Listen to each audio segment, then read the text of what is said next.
السلام علیکم ورحمۃ اللہ وبرکاتہ۔ عقلمند اور احساس لوگ ہمیشہ غم و فکر میں مبتلا رہتے ہیں۔ جو آپ کی برائی کرتے ہیں انہیں کرنے دیں، کیونکہ برائی وہی کرتے ہیں جو برابری نہیں کر سکتے۔ آج کل لوگ دعاؤں میں کم اور چغلیوں میں زیادہ یاد کرتے ہیں۔ کچھ رشتے اللہ خود ختم کر دیتا ہے تاکہ ہماری زندگی خراب نہ ہو۔ بے شک اللہ جو کرتا ہے بہتر کرتا ہے۔ لوگ ہمیں لوگوں کے خلاف کر کے خود ان سے دوستیاں لگا لیتے ہیں۔ وقت تو گزر ہی جاتا ہے مگر اس وقت میں اپنوں کی دی گئی تکلیفیں کبھی نہیں بھلائی جا سکتی۔ کسی کے لیے اتنا بھی مت گر جانا کہ جس کے لیے گرے ہوئے وہ اٹھانے سے بھی مشکل ہو۔ بھٹک جانا کوئی بڑی بات نہیں، لیکن بھٹکے ہی رہنا بہت ہی خطرناک بات ہے۔ سنجیدگی کے ساتھ کیے ہوئے چھوٹے چھوٹے کام آپ کو بڑی کامیابی کی طرف لے جاتے ہیں۔ زندگی میں محنت ایک ایسی چیز ہے جس کا پھل کبھی نہ کبھی ضرور ملتا ہے، لیکن اس کے لیے ضروری ہے کہ آپ محنت کریں اور مستقل کریں۔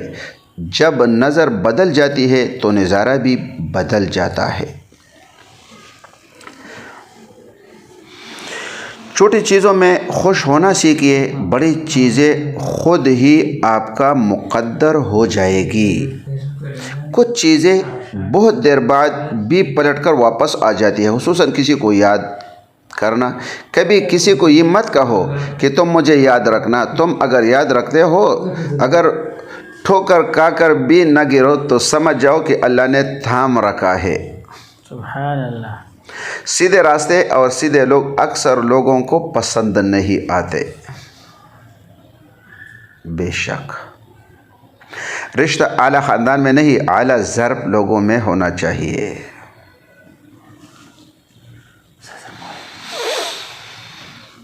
مشکلات میں گھبرانا نہیں چاہیے۔ ستارے ہمیشہ اندھیرے میں ہی چمکتے رہتے ہیں۔ دنیا میں سب سے زیادہ نفرتوں کا سامنا سچ بولنے والوں کو کرنا پڑتا ہے۔ جن کی کوئی عزت نہیں ہوتی وہ دوسروں کو بے عزت کر کے دیکھا گیا۔ ہمیشہ ان لوگوں کا چناؤ کرے جن کو عزت دینے وہ خود آپ کو عزت، مطلب ختم ہونے پر ہر انسان کو رنگ بدلتے دیکھا ہے۔ لوگ خوشیاں نہیں اب سبق دیتے ہیں۔ مرشد لوگ خوشیاں نہیں بلکہ یہ مکافات عمل ہے۔ تھوڑا صبر کر، نکلے گا سام تیرے بھی آستین سے سراہ۔ یہ مکافات عمل ہے، رلایا ہے تو رونا بھی پڑے گا۔ حاصل زندگی حسرت کے سوا کچھ بھی نہیں۔ یہ کیا نہیں، وہ ہوا نہیں، یہ ملا نہیں، وہ رہا نہیں۔